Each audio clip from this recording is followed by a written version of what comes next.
Ito naman, campaign manager ng alyansa na si Toby Tiangco. Bukas umano maging House Speaker.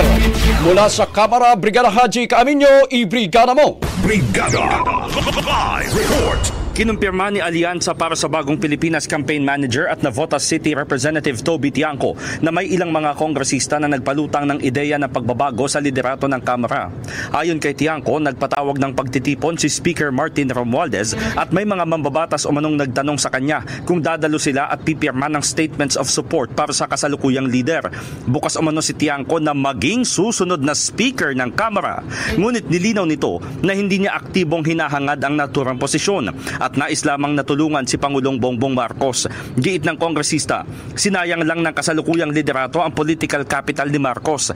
Dagdag pa ni Tiangco, kailangan niyang protektahan ng Pangulo lalo't siya umano ang naaapektuhan o nagbabayad sa mga bagay na wala siyang kinalaman.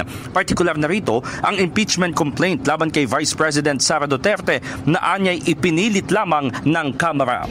In the heart of changing lives, ako si Brigada Haji Caaminyo ng 105.1 Brigada News FM Manila. The Music and News Authority. Ang bahaging ito ay hatid sa atin ng Guard C Plus with Zinc Capsule. Always protektado ang kalusugan.